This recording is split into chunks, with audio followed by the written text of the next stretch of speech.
Hello everyone, welcome back to the channel. Last lecture में हमने law of comparative advantage देखा था, जिसमें हमने ये एग्जाम्पल देखा था। यूएस का कंपैरेटिव एडवांटेज वीट में था, यूके का कंपैरेटिव एडवांटेज क्लॉथ में था। सिंस आपने अगर वो लेक्चर नहीं देखा है तो मैं डिस्क्रिप्शन में उसका लिंक अटैच कर दूँगी, आप वो लेक्चर पहले देख लीजिए। क्योंकि अगर आपको लॉ ऑफ कंपैरेटिव एडवांटेज क्या होता है समझ में नहीं आया है तो आगे गेन्स फ्रॉम ट्रेड या comparative advantage in terms of money आपको नहीं समझ में आएगा।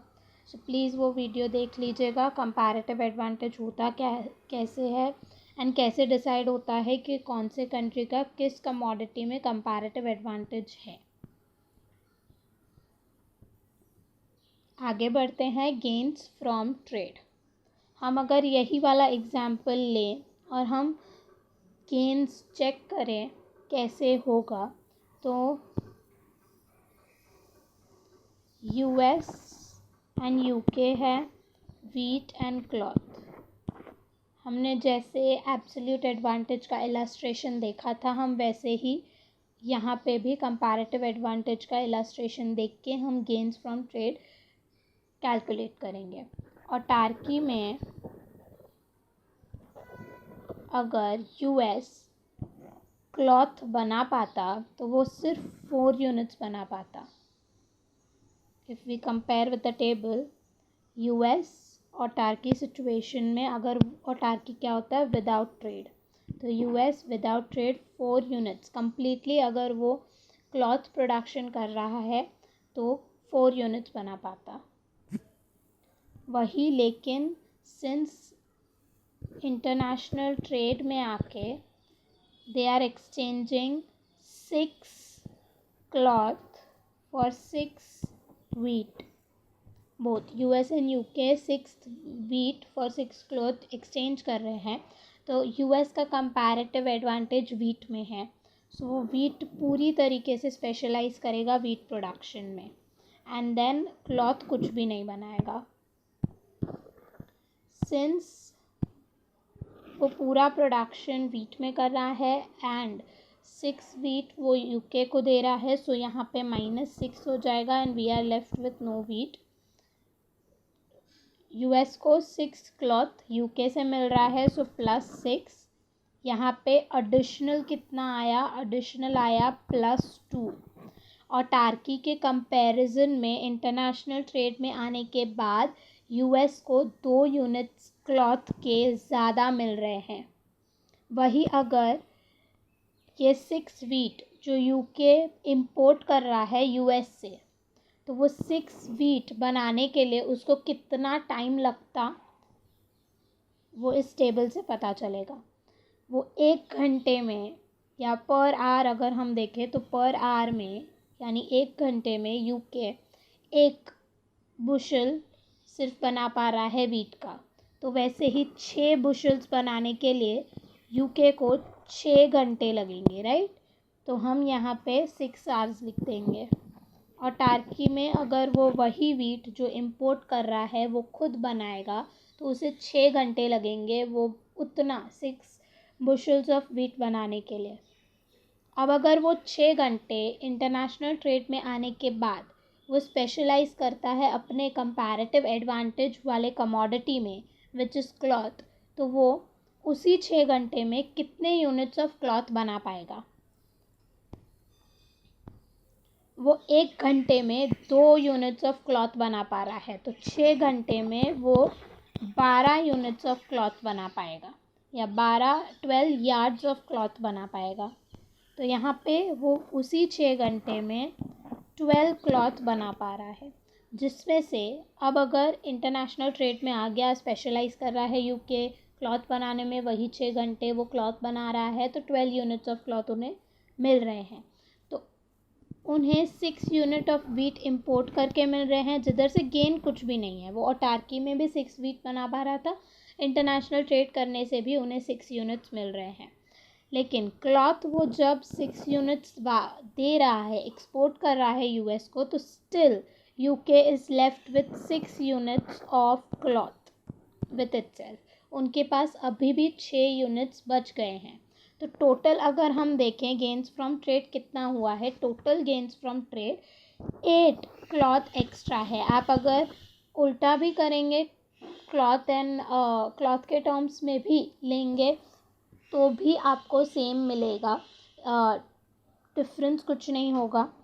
सो यूएस इनडिफरेंट होगा. अब हम कैसे डिसाइड करें कि कौन कब ट्रेड में आने के लिए रेडी होगा और गेन कितना किसका ज़्यादा होगा. यहाँ पे अगर हम देखें यूएस का गेन कम है वेराज यूके का गेन ज़्यादा है. बट किसका कितना गेन ज़्यादा होगा, कितना गेन कम होगा, वो कैसे डिटरमाइन करें, तो वो हम यहाँ पे हम देखेंगे गेन्स फ्रॉम ट्रेड से. So far we have stated the law of comparative advantage in words and then restated it with a simple numerical example. तो हमने एक एग्जाम्पल भी देखा जिसके थ्रू हमने कंपैरेटिव एडवांटेज समझा. हमने वर्ड्स में भी उसको समझा क्या होता है comparative advantage. However we have not yet proved the law. अब तक हमने कंपैरेटिव एडवांटेज का जो लॉ था, जो वो बोल रहा था कि कंपैरेटिव एडवांटेज से गेन होता है, वो अब तक हमने प्रूव नहीं किया. To do so we must be able to show that US and UK can both gain by each specializing in production and exporting of commodity of its comparative advantage. Gain कब होगा? जब दोनों countries को gain मिल रहा है, दोनों countries साथ में दोनों कंट्रीज़ को बेनिफिशियली ट्रेड गेन्स दे पा रहा है. To start with, we know that US would be indifferent to trade if it received only 4 cloth from UK in exchange for 6 wheats. तो अगर हम US को देखें, US ऑटार्की में ऑलरेडी 4 क्लॉथ बना पा रहा है. तो अगर उसे, सिंपल वर्ड्स थोड़े इंग्लिश में डिफ़िकल्ट लग रहे होंगे बट सिंपल चीज़ है, आप अपने घर में ऑलरेडी 4 यूनिट्स क्लॉथ के बना ले रहे हो 1 घंटे में. अगर आपको कोई 4 से कम यूनिट देगा, 4 से कम 3 क्लॉथ दे रहा है या 2 क्लॉथ दे रहा है, तो आप इनडिफरेंट रह जाओगे. आप सोचोगे ही नहीं, आप ट्रेड करने के लिए रेडी ही नहीं होगे, क्योंकि मैं खुद घर में उतना ज़्यादा बना पा रही हूँ तो मैं कम क्यों लूँ आपसे. उसके बदले मैं ऑलरेडी आपको ज़्यादा दे रही हूँ वीट, तो मैं कम क्यों लूँ. तो इस वजह से जो यूएस है वो 4 क्लॉथ पे इनडिफरेंट हो जाएगा, right. US would be indifferent to trade if it received only 4 cloth from US. Indifferent कब होगा? इनडिफरेंट तब होगा जब उसको 4 क्लॉथ ही मिले. मैं खुद भी घर पे 4 क्लॉथ बना रही हूँ एंड जब इम्पोर्ट हो रहा है तो भी मुझे 4 ही क्लॉथ मिल रहे हैं, तो मैं indifferent. Now what do you mean by indifferent?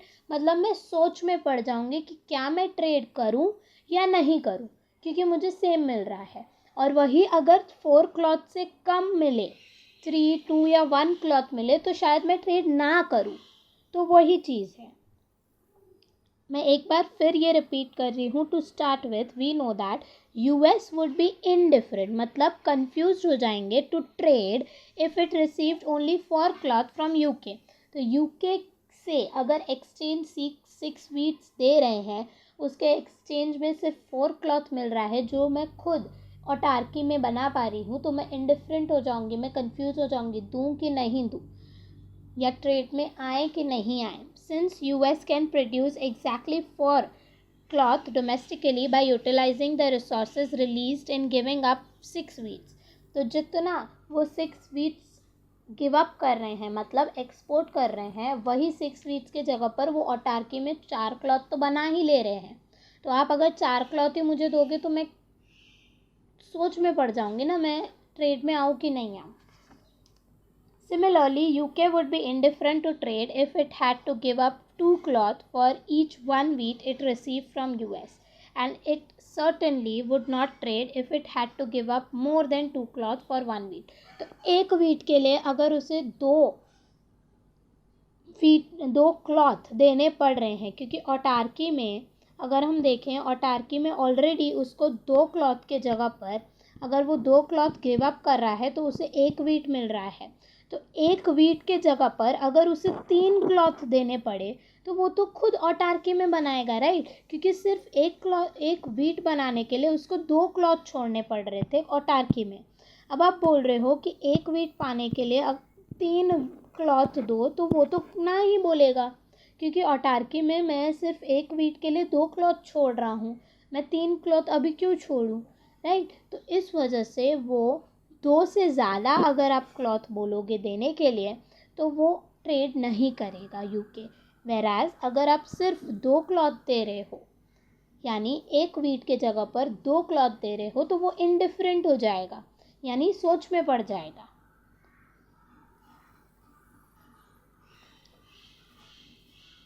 सो हमने एक चीज़ देख ली, यूएस इनडिफरेंट होगा अगर उसे सिर्फ 4 क्लॉथ मिल रहा है फॉर 6 वीट जो वो दे रहा है, और यूके इनडिफरेंट होगा अगर उसे 2 क्लॉथ गिव अप करने पड़ रहे हैं फॉर 1 वीट जो वो इंपोर्ट कर रहा है। आगे बढ़ते हैं। To show that both nations can gain, suppose US could exchange 6 wheat for 6 cloth with UK. तो अगर हमें देखना है कि गेन्स दोनों कंट्रीज़ को हो रहे हैं और कितना हो रहा है, तो हम एक्सचेंज जो कर रहे हैं वो 6 वीट 6 क्लॉथ का एक्सचेंज कर रहे हैं। जैसे मैंने स्टार्टिंग एट द बिगनिंग मैंने आपको एग्जाम्पल इलस्ट्रेशन बताया। US would then gain 2 cloth, यानी यहाँ पे जैसे मैंने कैलकुलेट किया, यूएस जो है वो 2 क्लॉथ उनको गेन होगा, यानी वो सेव कर रहा है half an hour of labour time. Half an hour of labour time कैसे सेव कर रहा है, वो 2 क्लॉथ अगर बनाने जाता तो वो 1 घंटे में 4 क्लॉथ बना पा रहा है। तो 2 क्लॉथ कब बना पाएगा, 30 मिनट्स में, राइट। तो वो 30 मिनट्स सेव कर रहा है। वो एडिशनल 2 क्लॉथ जो उसको मिल रहा है उससे वो 30 मिनट्स सेव कर पा रहा है।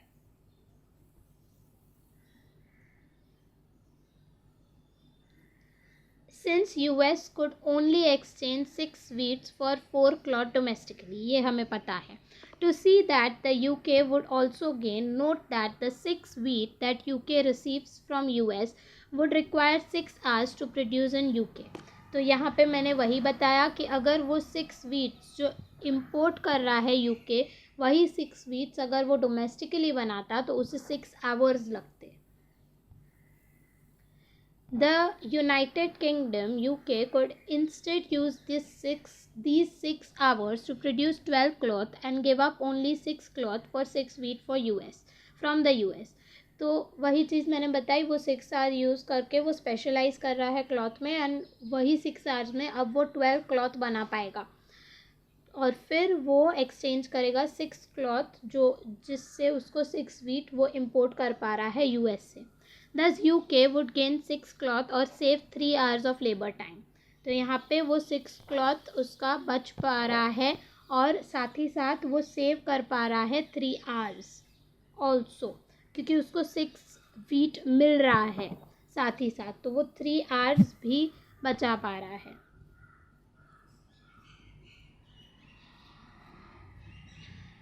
Once again, the fact that UK gains more from trade than US is not important at this time। मैंने जैसे स्टार्टिंग में बोला कि आप 6 वीट 6 क्लॉथ के टर्म्स में ले रहे हो, तो इस वजह से आपको US का गेन्स 2 क्लॉथ और UK का गेन 6 क्लॉथ मिल रहा है, कि UK को ज़्यादा हो रहा है, US को कम गेन्स हो रहा है।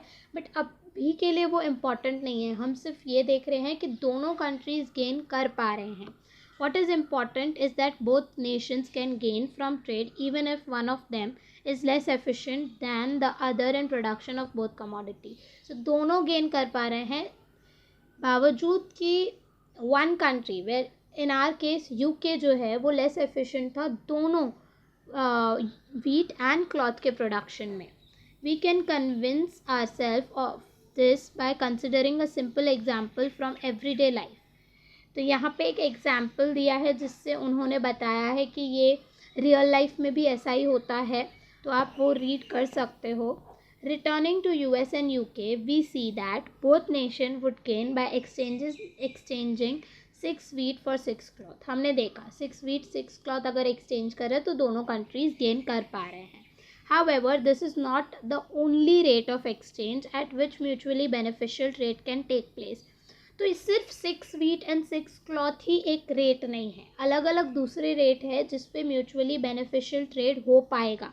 मतलब वो दूसरे भी रेट्स हैं जिसमें गेन कर सकते हैं. Since US could exchange 6 wheat for 4 cloth domestically, the US would gain if it could exchange 6 wheat for more than 4 cloth from UK. मतलब कि अगर US डोमेस्टिकली जब प्रोड्यूस कर रहा है तो वो 4 क्लॉथ प्रोड्यूस कर पा रहा है 6 वीट के जगह पर. अगर वो 6 वीट प्रोड्यूस कर रहा है तो अगर वो 6 वीट प्रोड्यूस करना छोड़ दे तो वो 4 क्लॉथ प्रोड्यूस कर पा रहा है. हमारा ये जो एग्जाम्पल टेबल से हमें पता चल रहा है, राइट. तो अगर वो 6 वीट छोड़ दे रहा है तो वो 4 क्लॉथ बना पा रहा है. तो वो 6 वीट तभी देगा जब उसे 4 क्लॉथ से ज़्यादा मिलेगा, right. However, since the US could exchange 6 wheat for 4 cloth domestically, US would gain if it could exchange 6 wheat for more than 4 cloth from UK. जो important sentence है वो ये है, US would gain if it could exchange 6 wheat for more than 4 cloth from UK. तो वो gain तभी कर पाएगा जब वो 6 wheat के जगह पर 4 क्लॉथ से ज़्यादा इम्पोर्ट कर पा रहा है यूके से. On the other hand UK जो 6 wheat and is equals to 12 cloth बना पा रहा है डोमेस्टिकली. 6 वीट के जगह पर वो डोमेस्टिकली अगर 6 वीट बनाता तो 6 घंटे लगते, वही वो स्पेशलाइज करने के बाद 12 क्लॉथ बना पा रहा है. Anything less than 12 cloth that UK must give up to obtain 6 wheat from US represents a gain from trade for the UK. जो भी अगर वो एक्सपोर्ट 12 क्लॉथ से कम करेगा तभी वो गेन पर कर पाएगा. अगर वो 12 क्लॉथ से ज़्यादा उसे एक्सपोर्ट करना पड़ रहा है क्लॉथ का तो उसे गेन कुछ भी नहीं होगा, रादर वो लूज़ करेगा क्लॉथ. तो जो भी एक्सचेंज रेशियो है, अगर वो एक्सचेंज रेशियो में वो 12 क्लॉथ से कम एक्सपोर्ट कर रहा है यूएस को क्लॉथ तो ही उसे गेन होगा. To summarize, US gains to extent that it can exchange 6 wheat for more than 4 cloth from UK. तो तभी एक्सचेंज कर पाएगा जब वो 6 वीट के जगह पर उसे ज़्यादा मिले, 4 क्लॉथ से ज़्यादा 5 क्लॉथ 6 क्लॉथ 7 क्लॉथ मिले. UK gain to extend that it can give up less than 12 cloth from for 6 wheat. UK तब गेन कर पाएगा जब उसे 6 वीट के जगह पर जो वो इम्पोर्ट कर रहा है 6 वीट उसके जगह पर उसे 12 क्लॉथ से कम देना पड़ रहा है. गिव अप करना मतलब देना पड़ रहा है from the US. Thus the range for mutually advantageous trade is, तो ये आपका रेंज बन जाता है. तो US का ये साइड लिखा है कि 4 क्लॉथ से कम नहीं एक्सेप्ट करेगा 6 वीट के लिए. 6 वीट के लिए 4 क्लॉथ से कम एक्सेप्ट नहीं करेगा एंड वो 12 क्लॉथ से ज़्यादा यूके नहीं देगा. लेट्स सी, ये रेंज है. The spread between 12C and 4C. Spread between क्या होता है, डिफरेंस जो होता है. 12C माइनस 4C अगर हम करें यानी 12 माइनस 4 करें तो 8 क्लॉथ हमें मिल रहा है. ये जो 8 क्लॉथ है वो है टोटल गेन्स फ्रॉम ट्रेड. हमारे एग्जाम्पल में भी अगर आप देखो टोटल गेन्स कितना हुआ था, 2 cloth extra and 6 cloth extra, 8 cloth extra बना था. तो टोटल गेन्स फ्रॉम ट्रेड हमारा 8 क्लॉथ है. Available to be shared by both nations by trading 6 wheat. तो वो 8 क्लॉथ टोटल गेन्स होगा जो शेयर होगा दोनों कंट्री में जब वो एक्सपोर्ट कर रहा है 6 wheat for 6 cloth. For example we have seen that when 6 wheat are exchanged for 6 cloth, US gains 2 cloth and UK 6 cloth. वो हमने देखा, making a total of 8 cloth. The closer the range is to 4 cloth is equals to 6 wheat. जितना वो close होगा range 4 cloth is equals to 6 wheat के, जो range है वो अगर 4 क्लॉथ एंड 6 वीट के पास होगा, जो कि इंटरनल या डोमेस्टिक रेट है यूएस का, उतना ही स्मॉलर होगा share. The smaller is the share of gain going to US and larger is the share of gain going to UK. जितना 4 cloth for 6 wheat domestic range होगा, closer इसके होगा, उतना ही शेयर जो यूएस का है वो कम होगा एंड यूके का ज़्यादा होगा. On the other hand, the closer the range is to 6 wheat for 12 cloth, जो कि यूके का डोमेस्टिक रेंज है, greater is the gain to US relative to UK. उतना ही यूके को कम मिलेगा, यूएस को ज़्यादा मिलेगा. अगर हम एग्जाम्पल देखें तो for example if US exchange 6 wheat for 8 cloth, अगर 6 wheat is equals to 8 cloth exchange ratio है, इसका हम कैलकुलेट करते हैं सेम जैसे हम इधर कैलकुलेट किया था हमने 6 wheat for 6 cloth का wheat cloth. ओके. और टार्की में क्या होगा, तो 0 4 cloth बना पा रहा है, इंटरनेशनल ट्रेड में वो 6 वीट फॉर 8 क्लॉथ हो रहा है, राइट. तो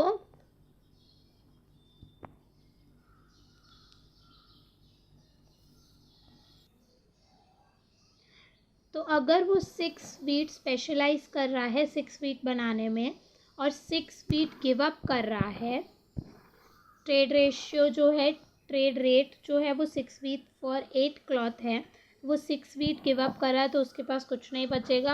अगर वो 8 क्लॉथ इंपोर्ट कर रहा है तो एडिशनल कितना क्लॉथ मिला है, 4 क्लॉथ एडिशनल मिल गया ट्रेड करने से. वही 6 वीट अगर यूके घर पे बनाता और टार्की में बनाता तो उसे 6 आवर्स लगते. ये 0 हो जाएगा. स्पेशलाइज करने में 6 आवर्स अगर वो स्पेशलाइज कर रहा है क्लॉथ के प्रोडक्शन में, जिसमें कंपैरेटिव एडवांटेज है, तो वो 12 क्लॉथ बना पा रहा है. और उसमें अब जब उसको एडिशनल 6 वीट इंटरनेशनल ट्रेड से मिल रहा है तो कुछ गेन ज़्यादा हो नहीं रहा, लेकिन क्लॉथ जब वो 6 माइनस कर रहा है तो उसके पास 8 क्लॉथ अब माइनस कर रहा है, बिकॉज 8 क्लॉथ वो एक्सपोर्ट कर रहा है, 6 वीट के जगह पर 8 क्लॉथ दे रहा है, तो उसके पास एडिशनल 4 क्लॉथ फिर भी बच जाते हैं. तो गेन्स कितना हुआ, 4 cloth plus 4 cloth which is 8 cloth gain हुआ. दोनों कंट्रीज़ 4 क्लॉथ एक्स्ट्रा गेन कर पा रहे हैं. For example if US exchange 6 wheat for 8 cloth, जो हमने अभी कैलकुलेट किया with UK, both Nations would gain 4 cloth. दोनों कंट्रीज़ को 4 एक्स्ट्रा क्लॉथ मिल पा रहा है. टोटल गेन कितना हुआ, 8 cloth. If the US could exchange 6 wheat for 10 cloth, अब हम और ज़्यादा कर रहे हैं, 6 wheat for 10 cloth अगर हम करके देखें, तो यहाँ पे अगर हम 10 क्लॉथ रखें 8 क्लॉथ के जगह पर, यहाँ पे सिर्फ थोड़े चेंजेस करके, या आप फिर से वापस से पूरा कैलकुलेट करके भी देख सकते हैं. हम यहीं पे चेंजेस कर देंगे. तो एडिशनल जब उसको 10 क्लॉथ मिल पा रहा है तो एडिशनल यहाँ पे ये 0 हो जाएगा. एडिशनल यहाँ पे 6 क्लॉथ एक्स्ट्रा मिले, यहाँ पे प्लस 6 क्लॉथ आए एंड कुछ एक्स्ट्रा नहीं मिला, प्लस 12. यहाँ पे वो 12 क्लॉथ बना पा रहा है, माइनस कर रहा है 10 क्लॉथ दे रहा है, सो एडिशनल 2 क्लॉथ बच जा रहा है. तो अगर आप देखो, जैसे जैसे मैंने एक्सचेंज रेशियो बढ़ाया, यानी 6:6 था, 6 वीट फॉर 6 क्लॉथ था, तब US का गेन 2 था, UK का गेन हमने कैलकुलेट किया वो था 6 क्लॉथ. जब मैंने और बढ़ाया, लाइक 6 वीट फॉर 8 क्लॉथ था, तब US का gain and this is UK का गेन. US का गेन था 4 क्लॉथ, UK का गेन 4 क्लॉथ. जैसे मैंने और बढ़ाया 6 वीट फॉर 10 क्लॉथ, तो यूएस का गेन 6 क्लॉथ हो गया, बढ़ गया यूएस का गेन, वेराज यूके का गेन कम हो गया, 2 क्लॉथ हो गया। बट अगर आप देखो टोटल गेन सब में 8 क्लॉथ ही है, यानी जो डिफरेंस हमारा वो रेंज का था, यहाँ पे जो रेंज गिवन है उस रेंज का जो डिफरेंस है वही टोटल गेन होगा। लेकिन किसको ज़्यादा मिलेगा किसको कम मिलेगा वो डिपेंड करता है कि वो एक्सचेंज रेशियो क्या है। मैंने ये चीज़ आपको अभी एक्सप्लेन की है। Closer the rate of exchange is to 4 cloth is equals to 6 wheat. अगर आप इसको उल्टा करो, हमने यहाँ पे क्लॉथ को बढ़ाते गए तो यूके का गेन कम होता गया। आप वही अगर वीट को बढ़ाते जाओगे तो आपका यूएस का गेन कम होता जाएगा। आप अगर इधर ही देखो तो जब यहाँ पे 6 वीट फॉर 10 क्लॉथ पहले मिल रहा था, जैसे जैसे क्लॉथ कम हुआ वैसे वैसे यूएस का गेन भी कम होता गया। तो आप उल्टा करके भी देख सकते हो। हमने जो अब एक्सप्लेन किया है वो ये है, the closer the rate of exchange is to 6 wheat is equals to 12 cloth, मतलब 10 क्लॉथ 11 क्लॉथ 12 क्लॉथ 7 क्लॉथ, जितना वो क्लोजर इस रेंज के होगा greater the gain to US. तो हमने देखा यूएस के लिए ज़्यादा गेन हो रहा है एंड यूके के लिए कम गेन हो रहा है। फॉर एग्जाम्पल भी हमने देख लिए। In section 2.6b, we will see how the rate of exchange is actually determined in the real world by demand as well as supply consideration. अब तक हम जो भी देख रहे हैं हम सप्लाई साइड देख रहे हैं, हम डिमांड साइड को कंसिडर नहीं कर रहे हैं। तो जब हम डिमांड साइड भी कंसिडर करेंगे तो हम एक्चुअल रिलेटिव एक्सचेंज रेट भी देख पाएंगे। The rate of exchange will also determine how the total gains from trade are actually shared by trading nation. उससे हमें ये भी पता चलेगा कि एक्चुअली कितना ट्रेडिंग नेशंस गेन कर पा रहे हैं। Up to this point all we have wanted to is to prove that mutually beneficial trade can take place even if one nation is less efficient than the other in production of both commodities.